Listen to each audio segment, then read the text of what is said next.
Bonjour. Aujourd'hui, c'est un très beau jour. Très beau jour. Je suis tellement inspiré que je dis tout pour vous. Je vous donne tout. Alors aujourd'hui, je vais parler dans cette vague de lumière, la suite, en ce qui concerne la Kaaba, je vais parler de la basilique Notre-Dame de la Paix. Vous voyez, Ivoiriens et Ivoiriennes, ceux qui vivent sur ce territoire, pour ceux qui ne savent pas les raisons de la construction de la basilique, pour ceux qui se proclament foutistes, qui n'ont pas compris la perception de la vie de feu notre père Papa Houphouët-Boigny, eh bien, vous savez, depuis 2015, tout est venu. On dit, voici ce que tu dois faire, tu dois dire. Quand Houphouët-Boigny a construit la basilique, comme je l'ai dit tantôt, il allait chercher le trône de Dieu pour le ramener en Afrique. Car pour lui, si l'Europe est développée, c'est parce que le trône de Dieu est là-bas. Mais n'oubliez pas que le Vatican est l'institution la plus puissante de l'Europe. Le Vatican est la cheville ouvrière de la vie des Européens. Parce que l'Union européenne s'appelait le Saint-Empire de Rome. Donc c'est une institution puissante. Comme aux États-Unis, là-bas aussi une institution puissante, comme je l'ai dit dans une certaine vidéo, c'est la Maison Blanche. La Maison Blanche, le bureau ovale, ne met pas ses fesses dans ce bureau-là qui le veut. C'est l'accord de tous les mystiques américains qui décident du président qui va être assis là. Les élections ne sont qu'une démonstration, j'allais dire, une fête. Voyez-vous? Donc quand Houphouët choisit de construire la basilique Notre-Dame de la Paix à Yamoussoukro, il allait chercher le trône de Dieu pour l'amener. Et il y a écrit Akwaba, prince de la paix. Mais soyons quand même assez conséquents envers nous-mêmes. Pour que la basilique soit construite, la Côte d'Ivoire était dans une crise économique. On parlait de la conjoncture à l'époque. Mais Houphouët-Boigny a tenu et a construit cette basilique sur la faim des Ivoiriens. Donc c'est un édifice qui a été construit sur la souffrance des Ivoiriens. Mais il le voulait. Pourquoi? Parce que la rumeur qui est sortie, l'information qui est sortie, c'est que là où il y a une basilique, il ne peut pas avoir la guerre. C'est pour ça qu'il faut Houphouët-Boigny en tant qu'apôtre de la paix dont il a fait sa propre religion et qu'il enseignait aux Ivoiriens. Il a dit, je construis la basilique parce que si elle est ici, la Côte d'Ivoire connaîtra la paix, il n'y aura pas la guerre ici.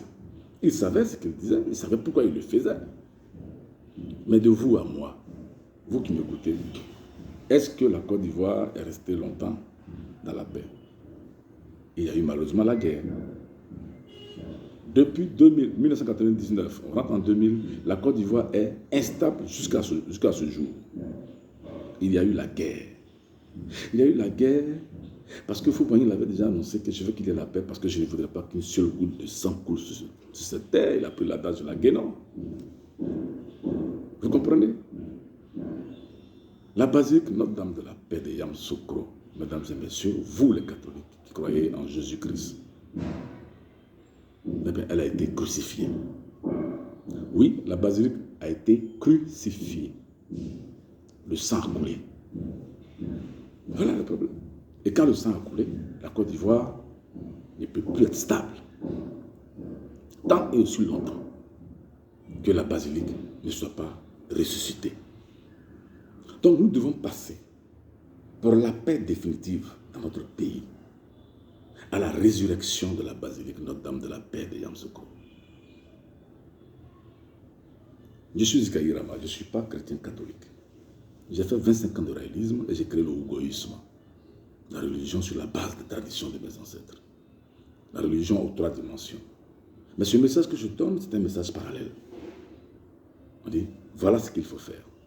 Alors je vous annonce cela, vous les catholiques, vous les prêtres africains, nos ancêtres nous demandent de nous approprier la spiritualité mondiale. Il nous faut la Kaaba au Mali.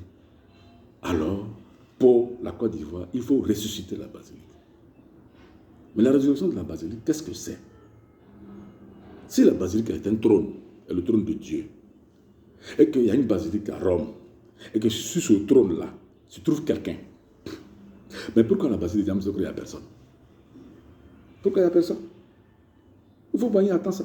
Il a écrit Akwaba, prince de la paix.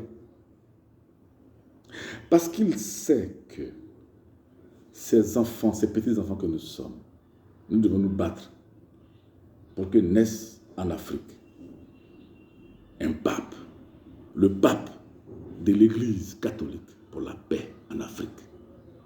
Parce que Houphouët-Boigny a fait de sa vie un arbre de paix. Quand bien même il a fait des erreurs, mais un homme se rattrape toujours. Ça l'arrivait, on juge. Lui-même il a dit, ça l'arrivait, on juge. C'est ce que tu as fait de beau et plus que ce que tu as fait de mal. Eh bien, tu vas mériter l'éternité. Tu vas mériter la récréation scientifique par nos ancêtres. Donc Houphouët-Boigny est sur la voie de mériter cette récréation scientifique. Mais si vous aimez Houphouët-Boigny, vous, les partis de PDC, RATP, qui êtes les enfants politiques de Houphouët-Boigny, nous sommes ces enfants naturels hein, dans la vie du pays. Nous l'aimons aussi.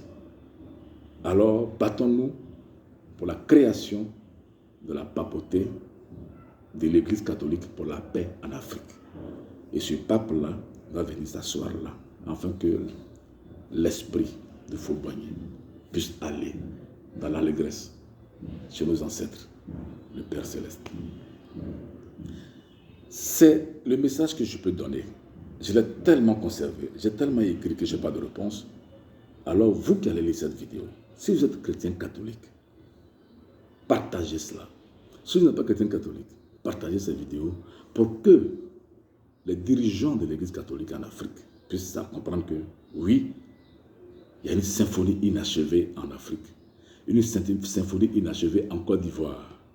Maintenant, il nous faut un pape en Afrique pour l'Église catholique, pour la paix en Afrique. Que dois-je dire de plus? Si cela vous dit Amen. Je veux voir ce pape-là. Nous voulons le voir de notre vivant. Allez-y, jeunes prêtres, jeunes catholiques, battez-vous, arrivez à cela. C'est la plus grande révolution que vous allez faire. C'est ça pour le bien du continent africain. Bon week-end.